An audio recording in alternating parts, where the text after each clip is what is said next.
You're listening to the Online Marketing Made Easy podcast, episode number 12.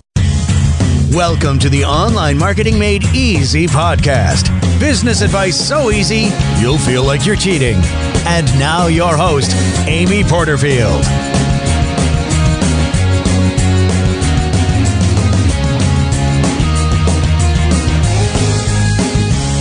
Welcome back to another edition of the Online Marketing Made Easy podcast. I'm Amy Porterfield, and I wanted to personally thank you for listening today. I know that there are a lot of amazing podcasts out there, and the fact that you're listening to mine means the world to me. So again, thank you so much for being here. And today we're going to be talking about mobile marketing. I'm going to be interviewing Greg Hickman. Now, Greg is one of the leading mobile marketing experts and quite honestly, an all-around great guy. At the last Blog World event in Vegas, Greg and I had an impromptu chat in a crowded Starbucks, and it lasted over an hour. We talked shop the entire time, and I instantly knew he was the real deal. That's the one reason I love live events so much. You get the chance to dive into great conversations with people that tend to be more personal and just richer conversations because they're kind of in the real world. There's a difference for sure. Believe me, I live my life online with my business, so I'm a big fan of online marketing and networking online. But there's just something different about those real life experiences where you get to network with people and really see their faces and those little nuances that you get to see in the real world. So definitely, if I could give you just one quick little tip here, totally off topic, make sure you try to get to 1 to 2 live events each year. Now, if money's tight, start local. There's a lot of great local small meetups in your community that you can go to, kind of break out of your shell a little bit, because I know they're a little nerve-wracking at first if you don't know anybody, but they can be great for your business and quite honestly for your self-confidence because you're kind of stepping out of that comfort zone, which is always scary, but also really good. So that's my little tip of the day, but let's get back on track with mobile marketing. So again, I'm interviewing Greg Hickman, and Greg delivers impeccable value on his website, mobilemixed.com, and on his podcast. Now today we're talking about how to get started with mobile marketing. Because if you're anything like me, you've probably been thinking about mobile marketing, but it's not at the top of your priority list. Now, after talking to Greg and hearing some staggering stats about mobile usage, and after hearing about how easy it is to make your website mobile friendly, I was pleasantly surprised about how easy I can get all of this started. And that's why I wanted to share it with you today. So after you hear this interview, I think you're going to be like me and you're going to be ready to turn on that mobile marketing switch a lot sooner than later. So we've got a lot to cover in this session. Let's get started. So Greg, thanks so much for joining us today. I really appreciate it. Thank you so much for having me. I appreciate it. Yeah, this is a hot topic and it's one that I really have never explored. So you're the first guy to kind of break us into this. And so before we get into all the mobile stuff, I want you to tell us a little bit about how you got into all of this. Sure. So I got started in mobile marketing in 2005. So this was actually pre-iPhone. And I had the chance to work at a very small marketing agency back east in Connecticut. And we did a lot of mobile promotions for a handful of professional sports teams, which was really, really fun. So I got to work with the New York Jets, the Florida Marlins, Carolina Panthers, and then some brands like AT&T and Axe. And a lot of this was around creating text message marketing programs to build loyalty lists and create mobile content, games, wallpapers, and ringtones when that was kind of cool, when you'd kind of like pimp out your phone. Right. But so got started really, really early, and then the kind of the iPhone came out, and I had started my own text message marketing company catering to small businesses and had been consulting for a handful of years. And now I'm actually the mobile marketing lead at Cabela's, which is a large retailer in the hunting, fishing, and retail space. And really wanted to just teach people more about mobile because when I got started and I tried selling smaller businesses on mobile marketing services, they all kind of understood and saw customers with their phone, but they didn't really understand how it tied to their business, how it kind of fit in with everything they were already doing. So I felt there was, this big education gap. So I started my blog and podcast where I started interviewing brands and talked about how they were doing, their strategy, why were they doing certain things the way that they did them, why they used the certain tools that they use. and then broke that down for people that were just getting started. And, I've continued to do so on my blog and on the podcast. And we have a weekly show where we just talk about, different mobile strategies and how different types of businesses can actually use it to grow. And I think that's so valuable because you're one of the only resources I think out there that's really breaking it down for those that are really new in this space. And I know a lot of people that listen to my podcast, mobile is something that they've been thinking about, but haven't really explored. So let's just kind of start at the top and get us familiar with what is mobile marketing and why is it important? Absolutely. So mobile marketing is really, when it comes down to it, it's just a set of practices that will enable any business to communicate and engage with their audience really in an interactive way through a mobile device or a mobile network. So what that really means, and I was actually having a conversation with one of my mentors the other day about how mobile, just the word mobile has become so big and really kind of confusing. And when it comes down to it, it really means things like having a mobile website, using things like text message marketing or multimedia messaging, having smartphone applications, Facebook marketing, email marketing, really all of the different things that we do in our business. There's just now this touch point which is happening on a mobile device. So it's really the one device that we as consumers carry with us, throughout the entire day. And it's really how we engage with a lot of different types of content and different businesses. And it could be doing things that we already do, like email. So I think it's kind of one of the most intriguing marketing channels that really exists right now because it's so personalized. But it really is just looking at ways that you can communicate with your customer using some sort of mobile device. And why is it so important? I've heard you say some stats that kind of blew my mind about how many people are using mobile and in different places. So give us some of those important stats out there of why it's crucial that we're exploring mobile with our own businesses. Absolutely. And for your audience, we'll start with Facebook. Yes. So Facebook, it's been reported that about 67% of all Facebook usage is happening from the mobile phone. That's insane. Super high, right? And then almost the exact same percentage of Twitter usage is from a mobile phone.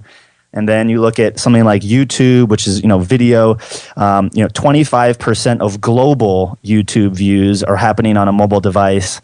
And then the real killer here for me, and I think it's super overlooked, and, you've talked about it on even your podcast and your site, is email.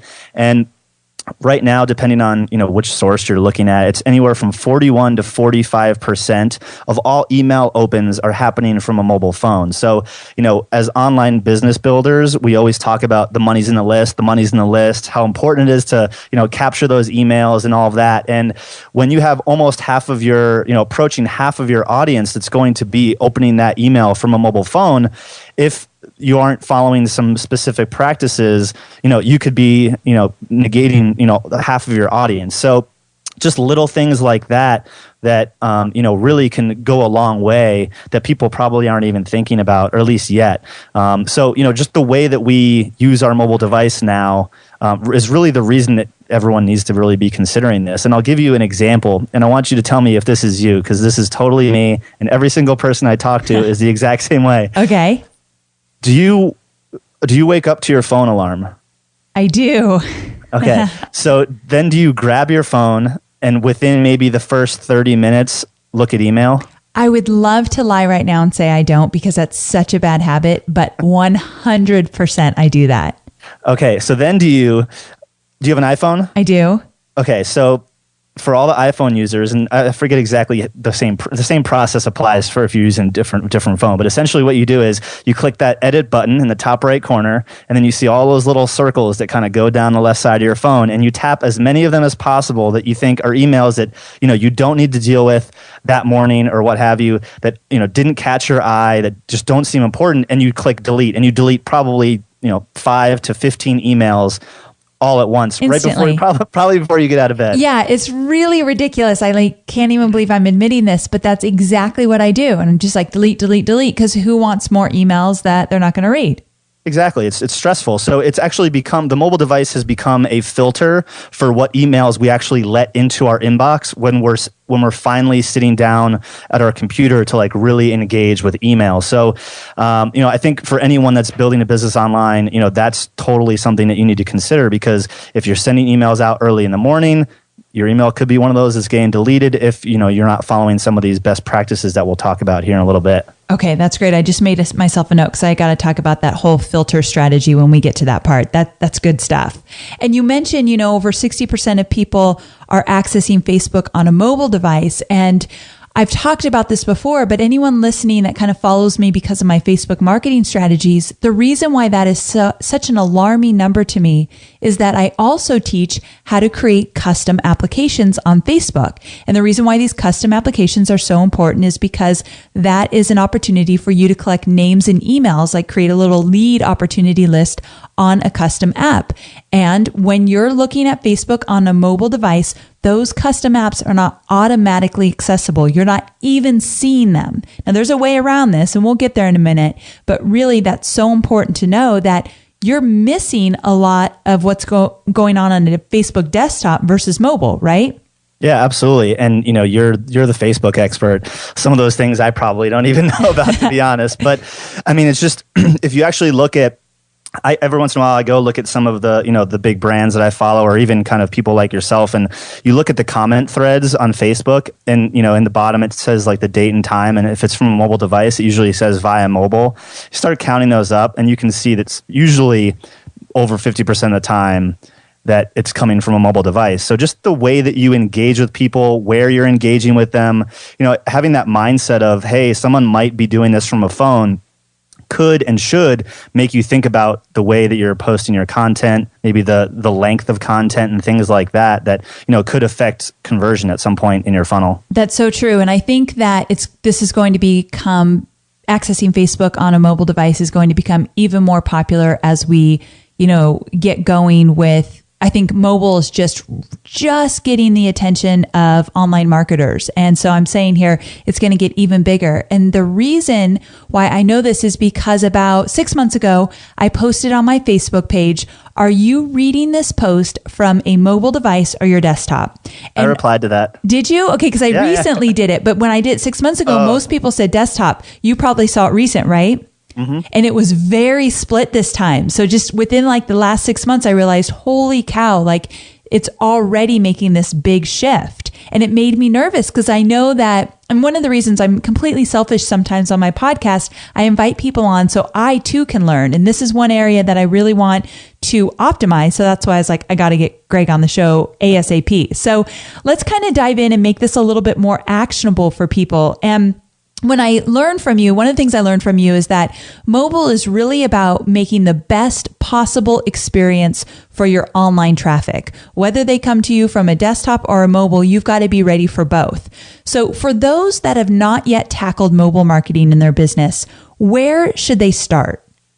Well, it's a great question, and basically you kind of led into it perfectly. I mean, if you're out there and you're using email, you're using Facebook, Twitter, all of these different channels, you're always, for the most part, driving them back to your site. I mean, even on your podcast, I mean, you're ultimately driving people back to your site, and that's where your content is. That's where you engage your audience, and your audience turns into customers. So the first thing that anyone should do is make sure that their website is mobile friendly.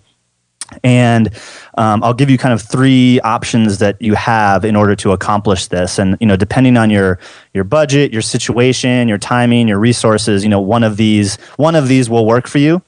So the first one, probably the easiest, is there's a WordPress plugin called WP Touch. Now, there's a free version and then now have a pro version.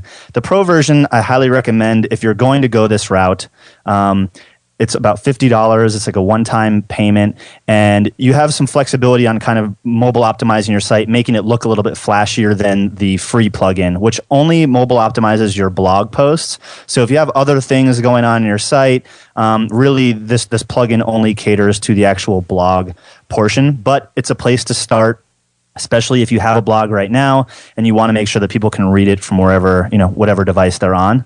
So WordPress Touch Pro is a WordPress plugin. The second is using some sort of content management system. There's a handful out there that allow you to build a separate site. If you've ever visited a site from your phone and noticed that it redirected to an M dot and then the domain, they're most likely, that site's usually a complete separate version of the site. They manage the content in a different area, almost like a kind of a WordPress style dashboard, if you will. And there are two providers out there that I highly recommend. One is called Duda Mobile, D-U-D-A Mobile, and very, very low cost to get started. And then the other is Blue Train Mobile, a little bit more expensive, but much more flexibility in kind of what the creative look and feel looks like.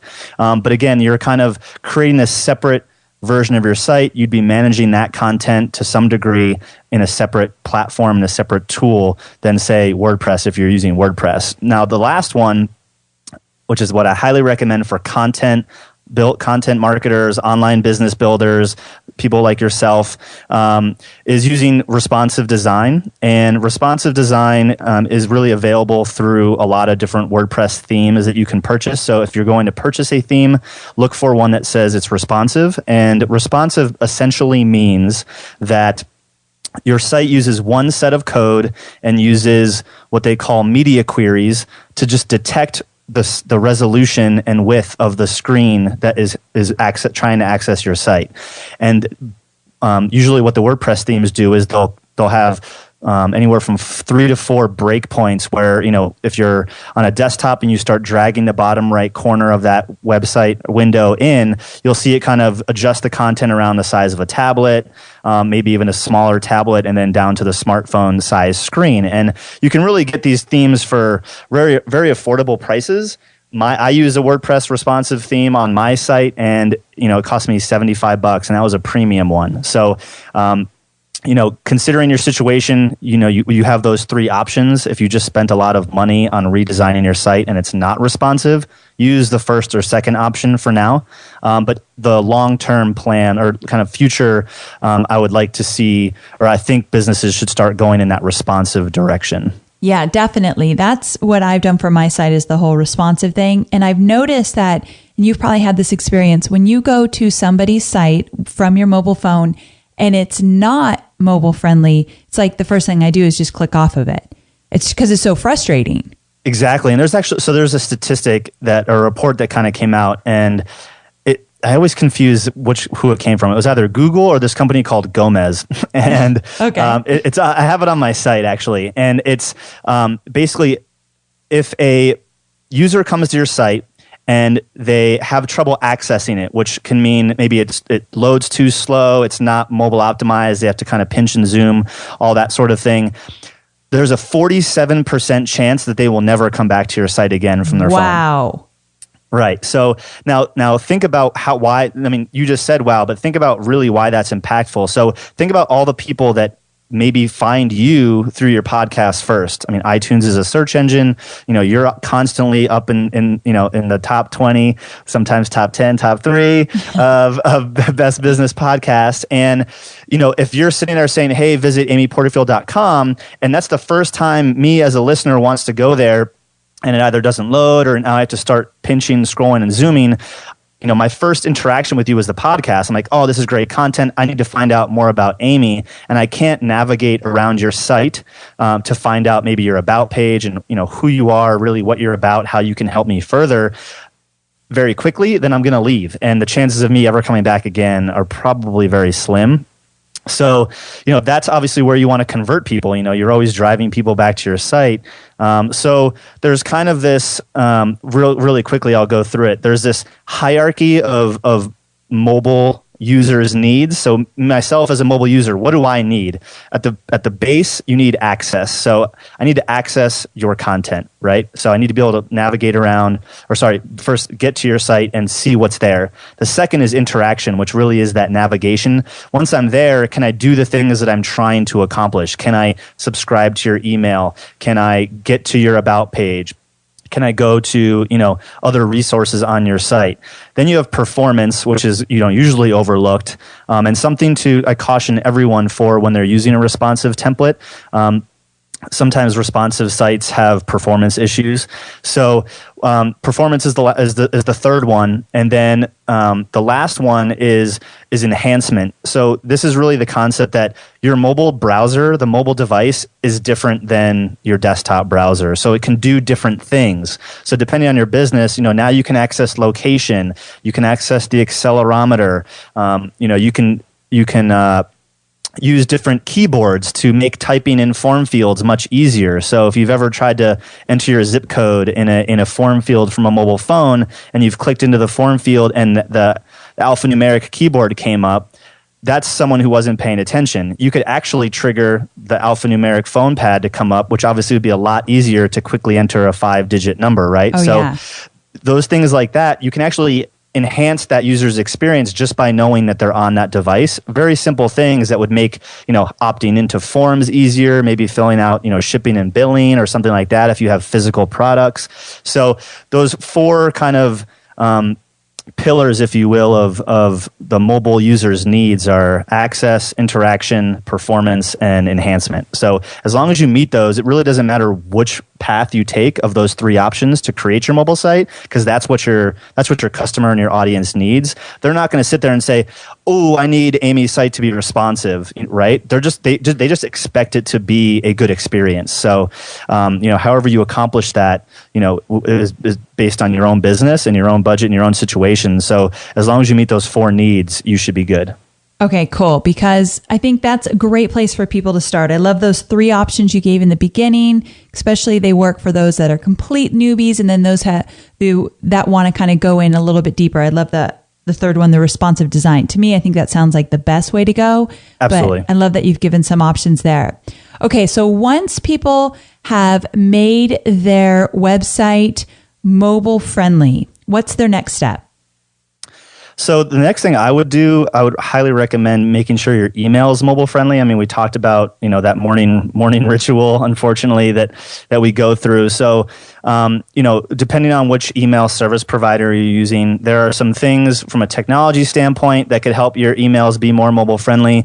But there's also just some things that have nothing to do with technology that actually will make your email mobile friendly. And this one I'm really excited to hear about. I know nothing really about how to do this. And when you said that we use like our iPhones as a filter in the morning to delete a bunch of emails, that's so true. Right. And I thought, okay, so tell me how to make sure that I don't find my own emails in that delete filter for people.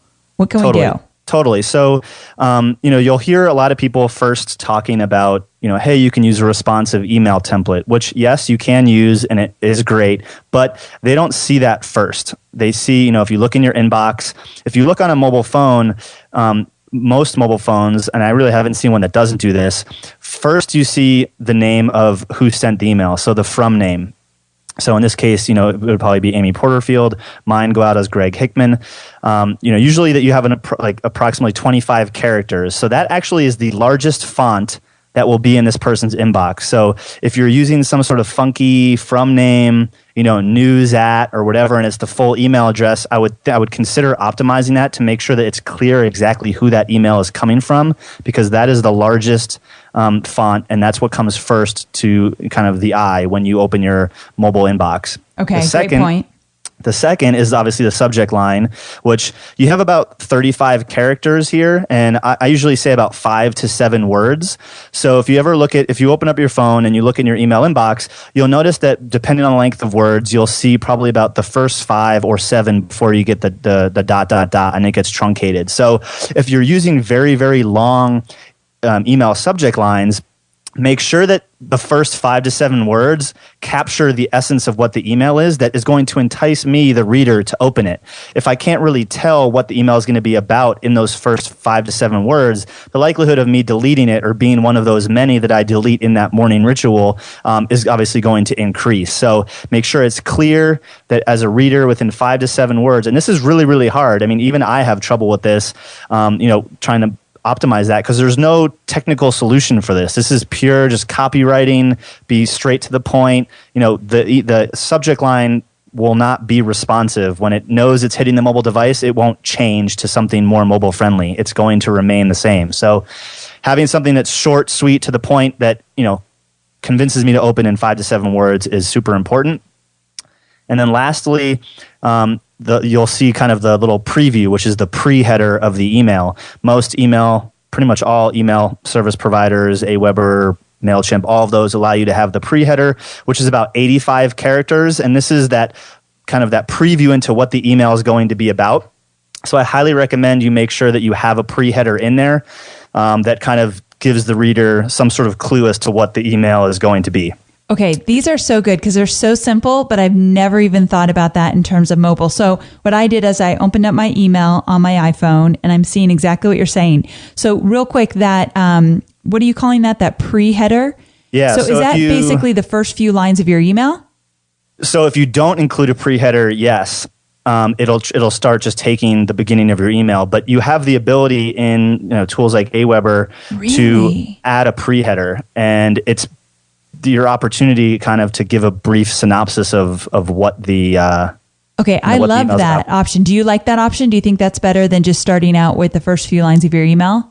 Yeah, absolutely. To be honest, I actually don't use it. I personally don't use it very often. And I think as content marketers, we probably can get away without it. But it's something that you should definitely try, especially if you have a really, really long email and you're communicating multiple things. So, I mean, I know in my emails, I usually only send about one a week. So, I'll mention a few things. So this would give you an opportunity to say, highlight the multiple things that you're talking about versus just having that first sentence where they'll never even know, maybe the 2 or 3 other topics that you're going to be talking about.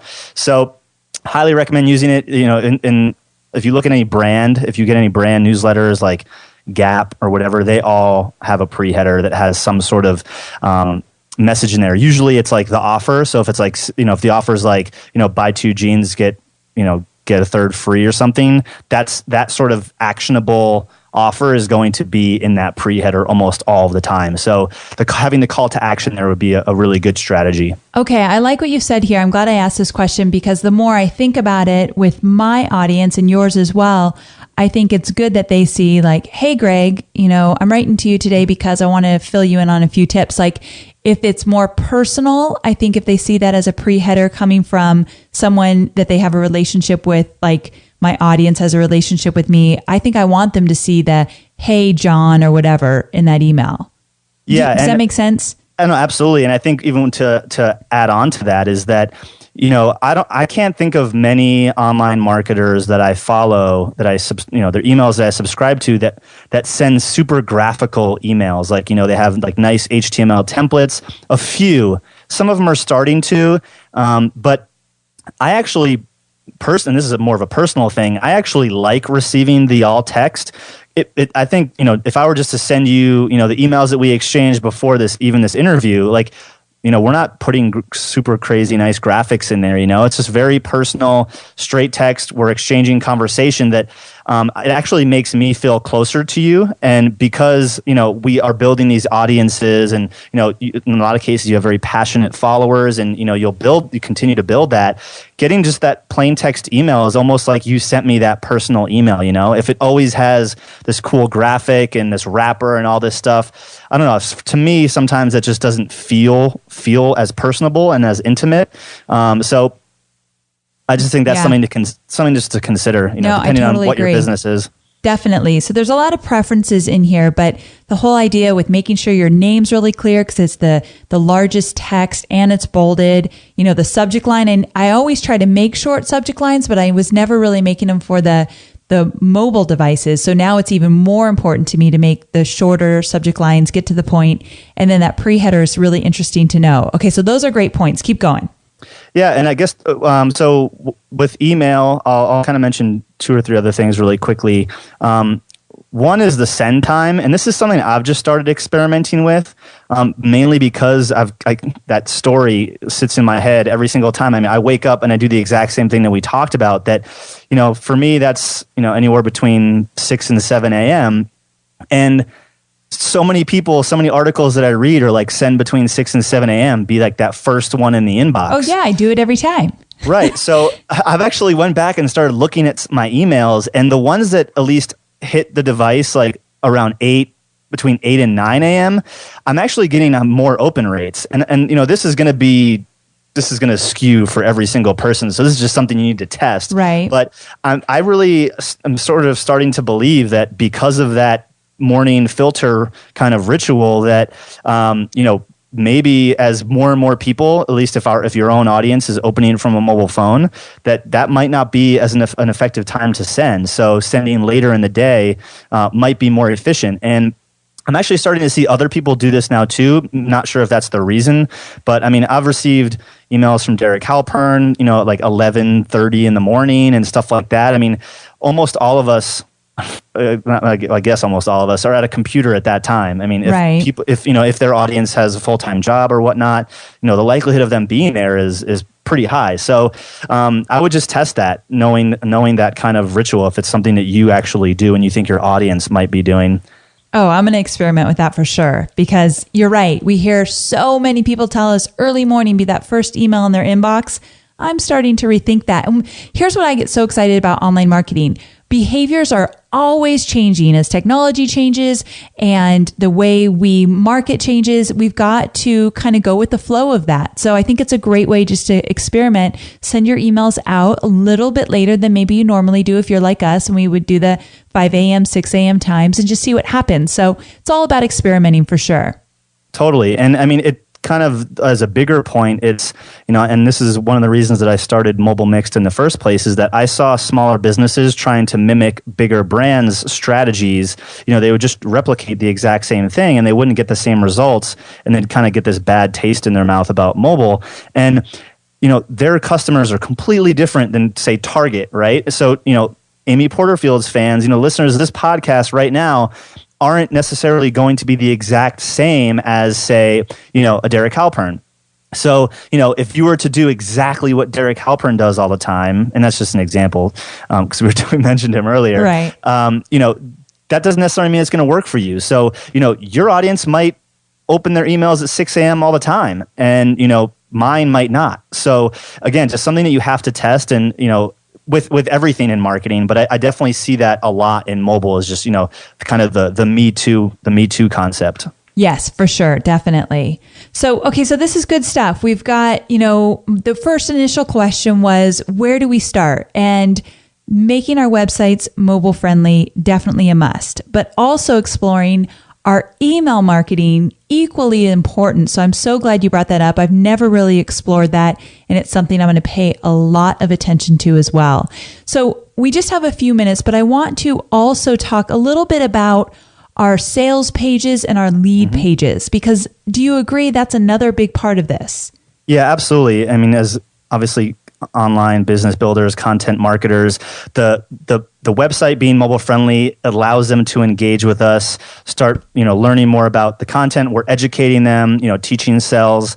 And at some point, though, we're trying to convert them into some sort of customer. And that usually happens on, a lead page where they're opting into a program, or, obviously a sales page where they're actually buying something. So making sure those pages are optimized to convert from a mobile phone is super important, especially when you want to turn that audience into paying customers. So there's really only one or two tools that I recommend. If you're using a responsive theme, depending on the theme that you have, most likely there's a good chance that they have a landing page template that you can use. So that landing page inherently would be responsive as well. But the one that I'm really digging right now is lead pages by a company called LeadBright, and Clay Collins. I believe you've mentioned him on your show at some point. Oh my God, such a fan of lead pages. I'll definitely include a link to their tools because I think they're fantastic. Yeah, so I use that, all the time now for webinar registration pages, for email opt-in pages. They have some really nice video templates, and if you look in their tool, slowly but surely they're making all of them or many of them responsive. So, whatever device they're on, whether it's a tablet, iPad mini, iPad 3, Nexus, or even, your iPhone or Android, they're responding, and, very, very nice to, have people opt in from those. So highly recommend lead pages. But one thing I would mention about using lead pages for mobile, and again, something you need to test.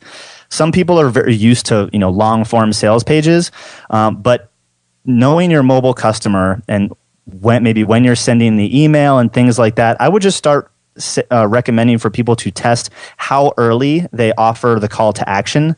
I've definitely read lead page or sales pages where, you read 2,000 words, 5,000 words, and then the kind of that call to action button is way at the bottom. Well, if they're doing that from a mobile phone, you want that call to action to happen sooner. Maybe it could be through a text link or, a button, but having something, earlier on in the page so it's not like a never-ending scroll is something I think people should be testing. And even testing just way shorter lead forms or sales pages. Maybe take all the copy and turn it into a quick 30-second video or a minute-long video. People love watching, fairly short videos from their phone. It could be a really easy way to take all this crazy copy, put it into a sales page, and get people to convert. And I know that a few online marketers now I'm starting to see that using lead pages. Yes, definitely. Again, it's all about experimenting, but just really understanding the behaviors of your online traffic as well. So such great points. And I do want to point out, because I mentioned this in the beginning, that on Facebook, when you have a custom app, it's not going to be seen initially on a mobile phone, meaning if you don't do anything to make sure a mobile user sees that custom app, they're not going to see it. So next time you're on your iPhone or on your smartphone, go to somebody's Facebook page, not your own, but go to somebody else's. And you'll notice right away that you're not going to see any of their custom apps. So how do you get around this? Well, there's different tools that you can use to create a custom app, and they'll give you a mobile link, meaning using that link to direct your traffic to a custom app. Anyone on a mobile will actually see that custom app. So I'll include some tools that people can explore in the show notes. So you can find all the links to this show at amyporterfield.com/12, the number 12. And I'll include some links to that as well as lead pages. And also, while we're on the topic, Greg, where can people learn more about you? Sure. So they can visit mobilemixed.com. That's mobile, MIXED.com/Amy. And they'll, anyone listening will get free access to my mobile marketing toolkit, which has a bunch of resources, videos, worksheets, kind of how-to guides that really will make sure that as you're diving into mobile, that you start in the right place and you tackle the right things first. So if you want to get that, you can go to mobilemix.com/Amy. And if you want to find me on Twitter, it's just at GJ Hickman, HICKMAN. Perfect. And I have to say, Greg is truly my go-to guy when it comes to mobile marketing. You're really the only guy I follow with anything to do with mobile. So I really thank you for spending the time with us today and always helping me with my mobile marketing. I truly appreciate you being here. Well, the pleasure is all mine, and I have to thank you too, because ever since we got to meet at New Media Expo, you've been super helpful in helping me grow, my own business. So, everyone that listens obviously has a great coach. So you're one of my coaches as well. Well, that's a huge compliment. So thank you so much. I'm just so excited to see you continue to do amazing things. You're in high demand. I will say that when I asked Greg to be on the show, I wanted to hurry because everybody's asking Greg for interviews because you know so much about this mobile marketing, and it's pretty cool to be that in-demand guy. So I'm really excited to see what you do in the future. And thanks again for being on the show. So there you have it. Mobile marketing isn't as tough as you might have thought, right? There's some really easy strategies we can get started with right away to make our website and our email marketing mobile friendly. Now, the show notes and all the links that we talked about in this show can be found at amyporterfield.com/12, the number 12. Also, if you like this podcast, I would really love for you to tell your friends. Just go to amyporterfield.com/love and you can tweet about it and help me spread the word. So until next time, make it a great week.